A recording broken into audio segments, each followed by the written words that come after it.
안녕하세요, 연두입니다. 이번에 필사해본 시는 이브 메리엄의 씨를 먹는 법이라는 시인데요. 아마 이 시는 처음 들어본 분들이 많을 거예요.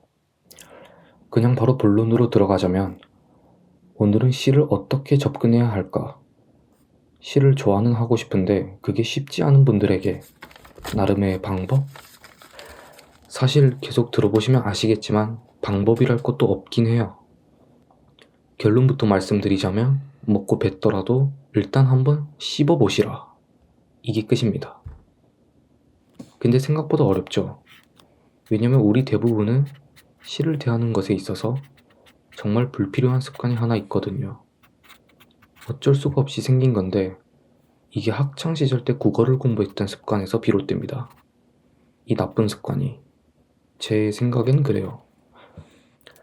우리는 대개 학교에서 시를 공부한다고 하면, 뭐 더 넓게는 문학을 공부한다고 하면 그 작가와 작품을 수술대 위에 올려놓고 나이프를 들고서 분석하고 해체하려는 강박적인 공부를 해왔어요. 사실은 되게 불친절한 공부입니다. 적어도 문학에 있어선.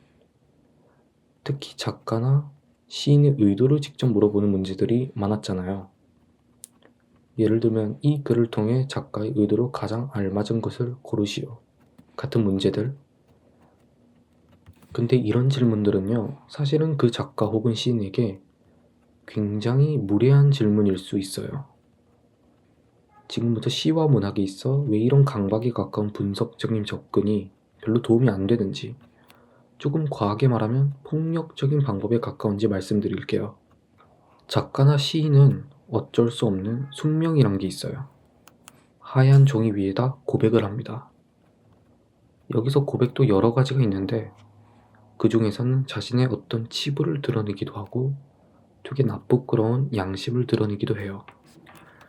그래서 문학적인 문체가 우리에겐 추상적으로 다가오기도 하고 되게 빙빙 돌려서 얘기하는 게 좀 있습니다. 근데 작가나 시인 입장에서 의도를 직접적으로 물어보는 건 약간 이런 것과 비슷해요. 아니, 나는 여기서 다 말해줬는데 그걸 내 입으로 직접 말할 거면 내가 뭐하러 글을 써? 내가 뭐하러 이걸 작품으로 승화시켜? 아무 의미가 없어지게 되는 거죠. 물론 그들의 의도를 파악하는 게 독자 입장에서 아주 의미가 없는 일이라고 볼 수는 없어요. 어떤 책을 읽고서 주제에 대한 토론을 한다거나 이건 왜 이랬을까? 저건 왜 그랬을까?에 대해 얘기를 주고받는 것은 지극히 자연스러운 현상이고 오히려 바람직하죠. 또 작가 입장에선 뿌듯할 수도 있을 것 같긴 해요. 다만 이거는 되게 열려있는, 그러니까 자유로운 분위기에서 생각을 가두지 않을 때에야 비로소 가치가 생기는 일입니다. 더 정확히 말해서 교육이란 시스템을 빌려서 문학에 대한 접근을 시험 문제를 맞추기 위해 오지선다로 사고를 제한시켜 놓고 그런 방식으로 체계화시키는 건 옳지 않다는 거죠. 교육에 있어 문학에 대한 존중이 조금은 필요하다는 게 제 입장입니다. 결국에 제가 말씀드리고 싶은 건 시를 너무 알려고 들지 마세요. 분석하고 해석하려 들지 마세요. 이런 수학적인 사고로 접근하게 되면 그때부터 시는 절대로 좋아할 수가 없게 됩니다. 이거 무슨 의미일까? 왜 이런 메타포를 떠올린 걸까? 알려고 해도 어차피 모릅니다. 특히 현대시는 되게 어렵거든요. 서점 가서 시중에 파는 아무 시집 한 권 집어다가 읽어보시면 알겠지만 10권 중에 그냥 거의 9, 10권은 진짜 이게 무슨 개소리인가 싶을 겁니다. 그래서 또 나오는 소리가 요새 현대시가 너무 현학적임에 따라 그들만의 리그다. 약간 대중들이 현대미술을 보는 시각과 비슷하다는 느낌도 받거든요. 현대미술을 보면 그렇잖아요.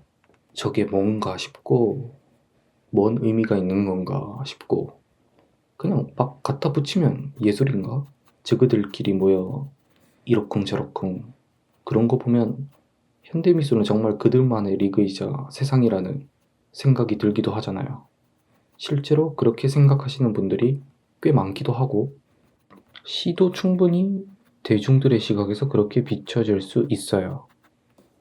그런데 실제로 철학과 미학의 역사에서 시를 예술의 최고봉이자 진리의 발현으로 꼽은 사상가들이 되게 많거든요.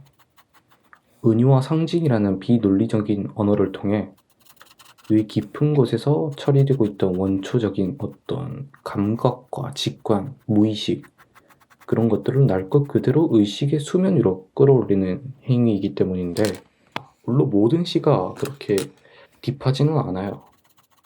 이렇게 제가 오늘 소개해드린 시도 그렇고 되게 유쾌하고 쉽고, 특히 나태주 시인님 시를 보면은 그렇게 어렵지 않으면서도 뭔가 울림이 있잖아요. 그런 시도 있긴 한데 대부분의 현대시가 되게 어려운 건 사실입니다.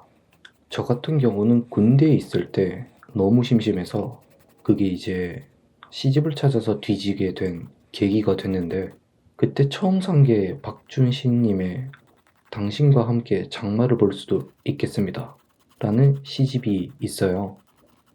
사실 그 전까지는 현대시는 제가 잘 안 쳐다봤었거든요. 근데 제목이 너무 예쁜 거예요.